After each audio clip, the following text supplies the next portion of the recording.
Hey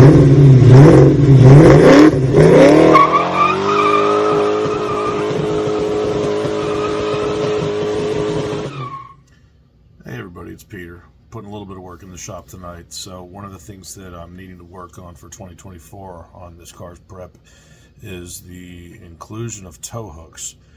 I had an incident in 2023 at Atlanta Motorsports Park when I blew the head gaskets on the car and was fortunate enough at the time that it did not scatter fluids all over the track, so it made for a fairly quick recovery, and the recovery team was kind enough to not charge me for that incident, which sometimes is the case. If you stuff it into a wall or a barrier and it's a long recovery time, or these guys really got to work at it, you're going to get a bill for it. It's a towing bill, and then a cleanup bill, etc. And I was, again, fortunate that I did not oil down the track, put coolant down, water down all over the place.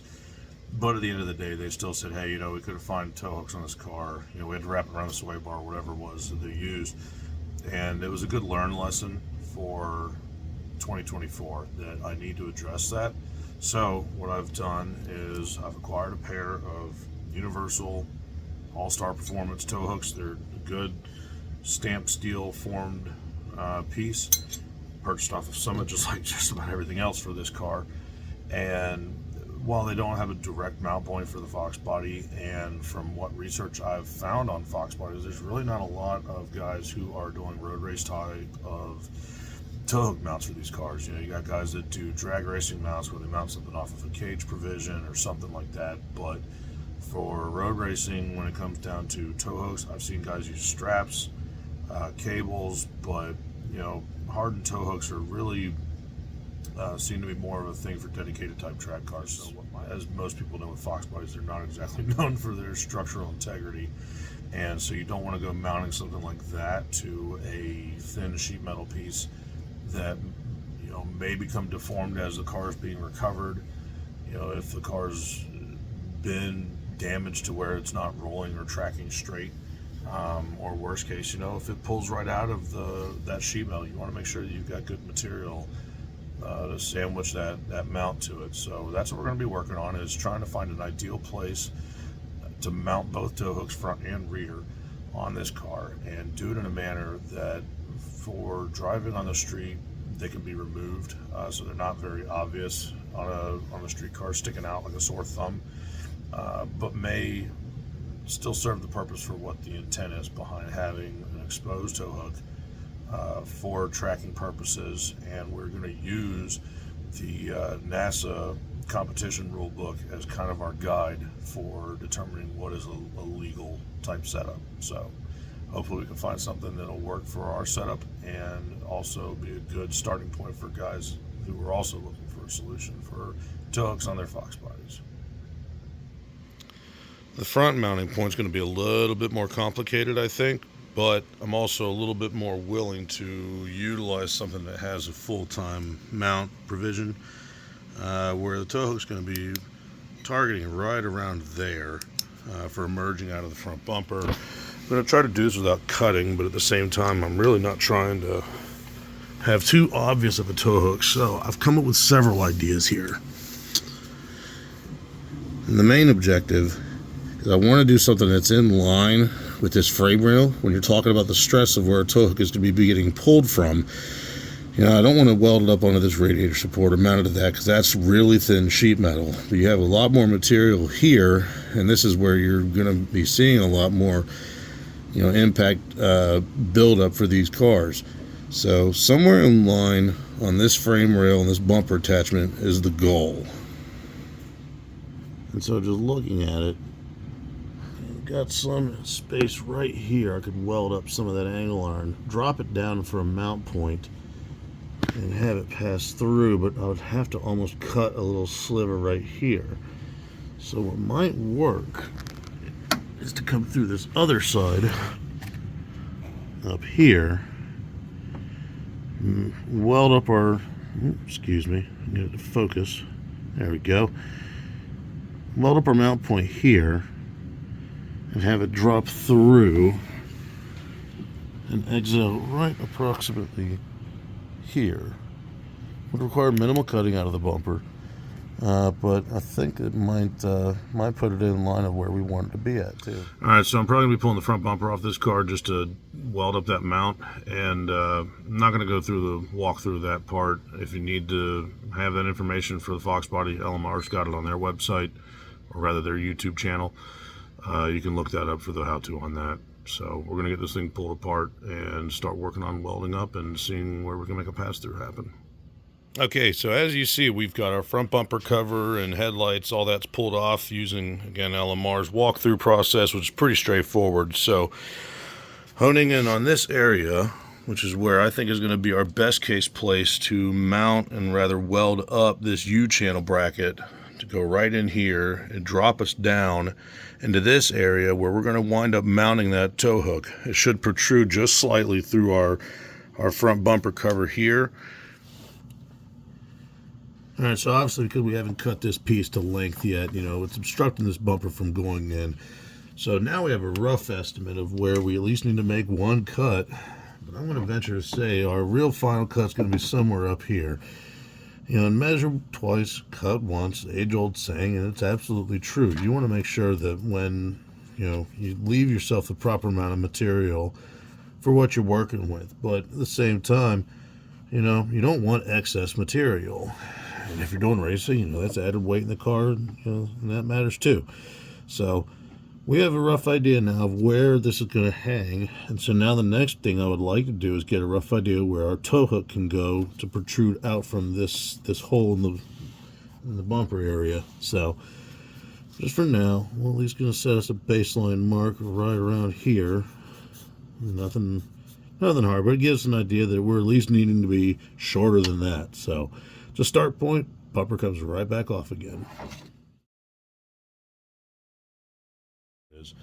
The one thing I failed to do is take into account that that's maybe the bottom of the bumper, but that's not where the true relation of where that part comes out as a vent. See, we have a difference we have to overcome here. So once again, we're going to be putting this bumper back on and test fitting and drawing a line coming straight from that hole to give us a datum of sorts.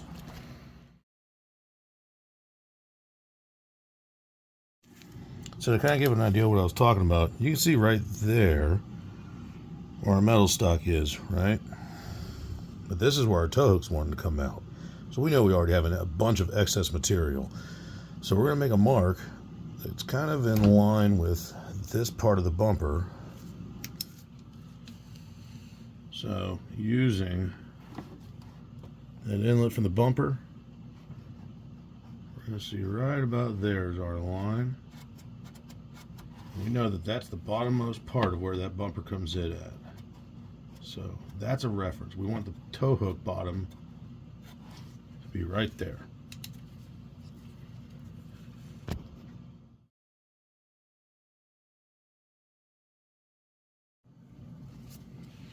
Alright, so we've gone ahead and drawn our bottom line for where we know the inlet is. So the inlet is right around in here. And this is the bottom of the bumper. You see how close up this crash support is. And right now I think I'm going to be hitting a problem because that doesn't exactly go where I want it to go. And if we know that that line right there is the bottom of the inlet, then this is going to be all bumper material right up in here. So what I'm thinking of is maybe notching out of this bumper support just a little bit to kind of give us some latitude to move this piece up to where we're right there at the bottom of that hole, because that's ultimately where I would rather be at. So we don't have a lot of real estate to work with, but what we're going to do is clamp this thing back up and at least for starters see where we're at in relation to the bumper itself.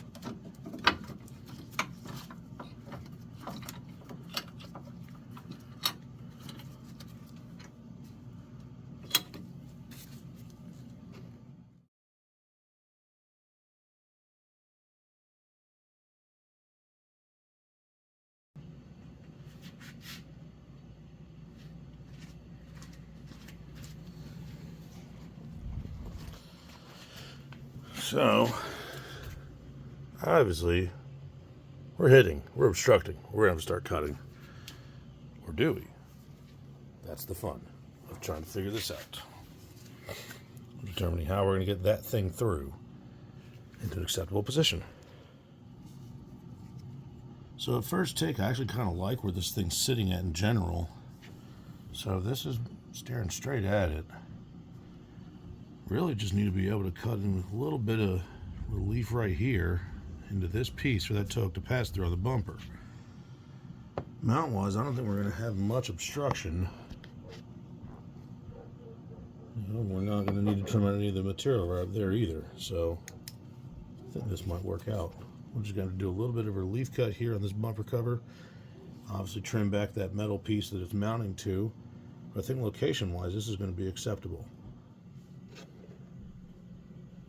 Alright, so now that we have a rough idea as far as where our toe hook is going to be protruding from, we also know what our minimum length is going to be for this bar. The game now is going to be how to trim out as little as possible of that bumper cover.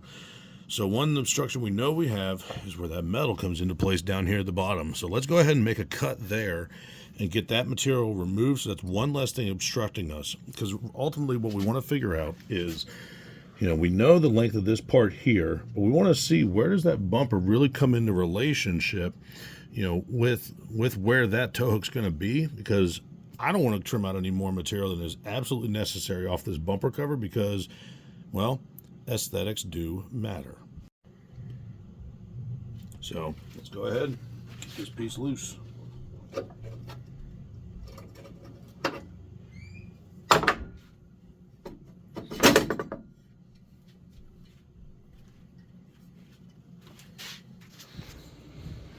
Alright, so we've drawn our Sharpie line here. It tells us where we're going to be making our cut line, but just to make sure we get it right, let's draw a little arrow right there just to make sure we know we cut at the right place, just because we do have this other mark nearby, as well as this other mark up here.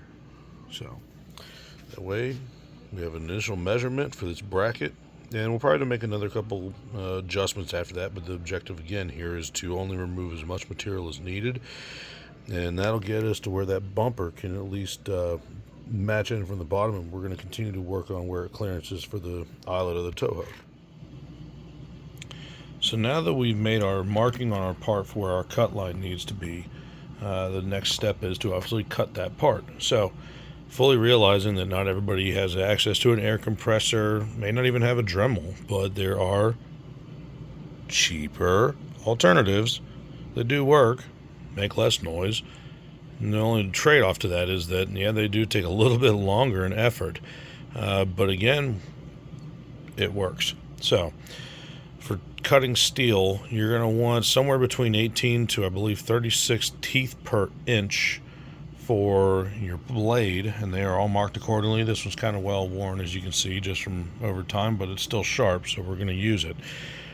But this is one way that you can cut, even through steel like this that's about 1/8 of an inch thick. It's going to work. So let's get to it. So first step of this, clean up your work done.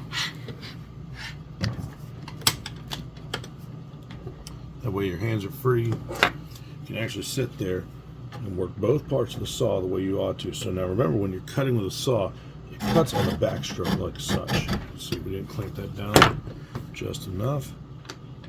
Give it another hit.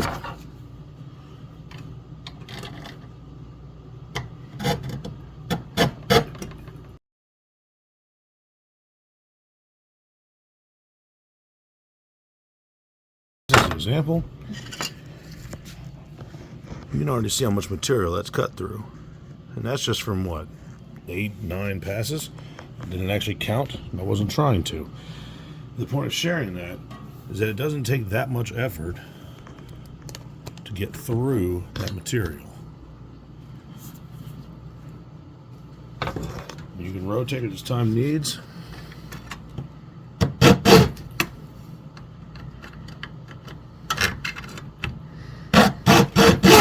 Just remember, your saw always cuts on this stroke, and then it actually could cause damage if you run it back and forth like that. while putting pressure down, running up like that, you run the risk of damaging your saw. And that's why, despite all the wear and tear you see on the sides of this saw, this thing still stays sharp.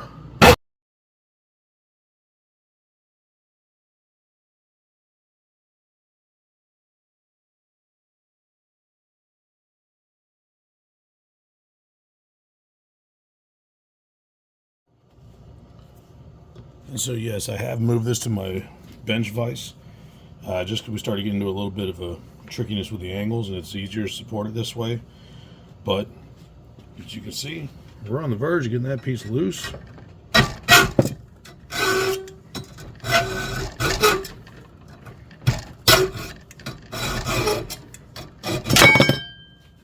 And done. All in all, maybe took about 5 minutes. Could have done it as a time lapse, but legitimately does not take as much effort as one would think. So one other piece I've done now is taking the liberty of marking our bolt circle holes for this piece of hardware and where it's going to bolt to. So the next couple things you want to do is find that center point of those holes.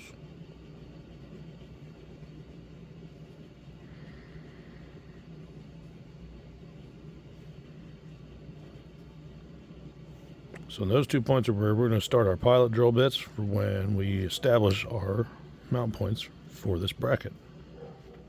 So speaking of drilling, when I talked about pilot holes, a pilot hole is going to be your initial starter hole for a larger ending hole. So what we have typically started with, at least in my industry, a pilot hole is going to be a number 40 drill bit, which is well under 1/8 of an inch in size.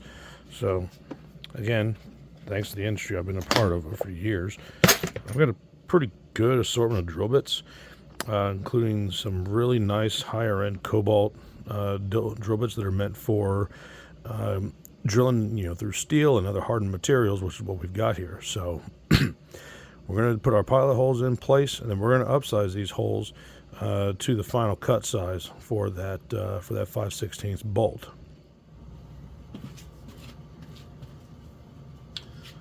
So rule number 1 about drilling: safety glasses. I have a story I'll share for another day. Let's just say when I was 19 years old, I had an incident that resulted in me being fortunate to have vision in both my eyes still to this day. So that being said, drilling. For steel, you want to do your drill setting on your drill, low speed and heavy feed. So what you're looking for is for good long twists, not chips.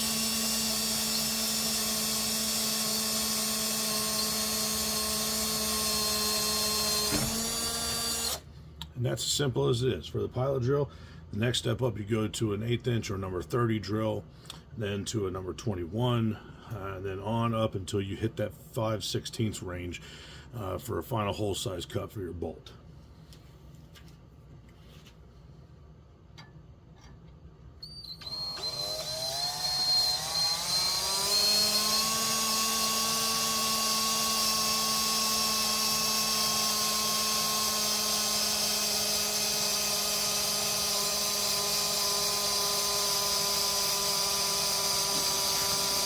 The lesson here is that you always have to step your drill bits up.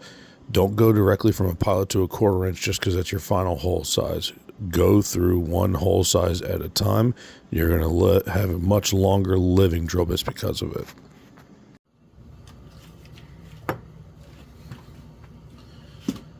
Alright, so we're at a 1/4 inch drill bit cut right now, and so we're getting ready to make our final cut.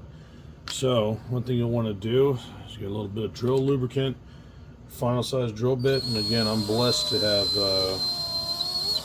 a good collection of drill bits. So I've got a bit that is a 1/4 inch pilot, it's 250 thousandths, and we're going to a .319 final hole cut, which is a little bit by a few thousandths over 5/16, which gives us that relief. If you drill it directly to 5/16, you're going to have what's called an interference fit, and that's not what we're after. We want a good snug fit, but we don't want it to be having to hammer this thing in place. So that little bit of drill lubricant, get it in there, same rule applies.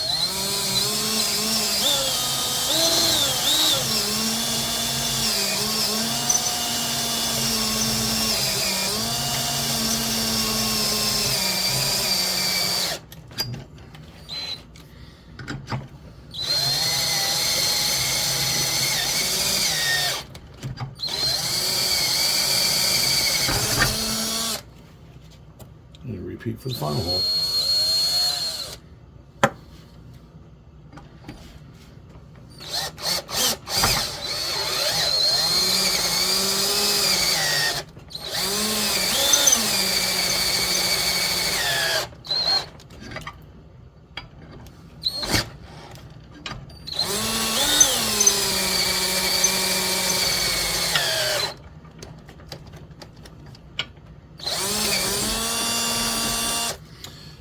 So again, the purpose behind that drill lubricant, you want to use that with your larger bits because you're usually having to exert a lot more force into drilling into that material.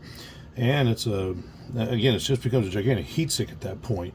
So you want to keep your bits cool because that's what keeps them sharp. And these things, again, when you have good drill bits, they cost money, they're expensive. You want to make sure that you treat them respectfully. And that's where, again, this comes into play. All right, so the next step we're going to want to do is make sure that we have holes that are drilled out properly to where we can run our bolts and hardware through it. That these parts line up. I'd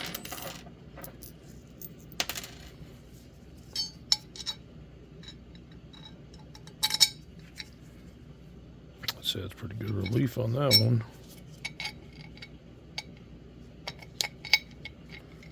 Same for that.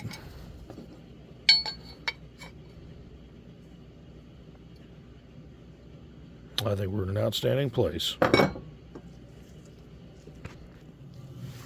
Alright, so with our tow hook bolted to our bracket, which is clamped in place right now, next step is going to be to get the eyelet pathway cleared out on the front bumper cover. Alright, let's make a first of hopefully not too many cuts.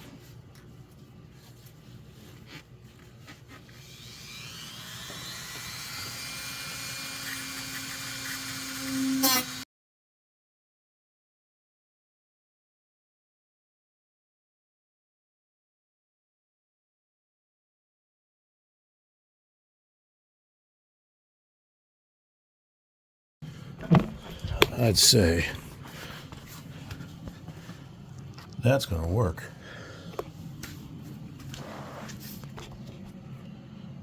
That'll work just fine. Once we get the hardware back in there, it'll draw everything right where it needs to be. Okay, good. You know, so overall, I'm pretty happy with where this thing's mounted at, aesthetically and structurally. I think it's going to do exactly what we needed to do. And, you know, we'll get the finish welds done here on it in the next couple of days. So we'll get the front bumper cover back off, weld this thing up, and do it at the same time that we do the rear one as well. But it just goes to show, you know, it's never always right the first time. You know, you always got to figure some things out and have some flexibility. So that being said, I appreciate everybody tuning in. I know it was a longer video today, but again, that just kind of reinforces, you know, why we're doing this channel the way we are, is to show how to figure out problems when you encounter them. And what matters is just that consistency and not quitting. So thanks again. Hope you all have a good week.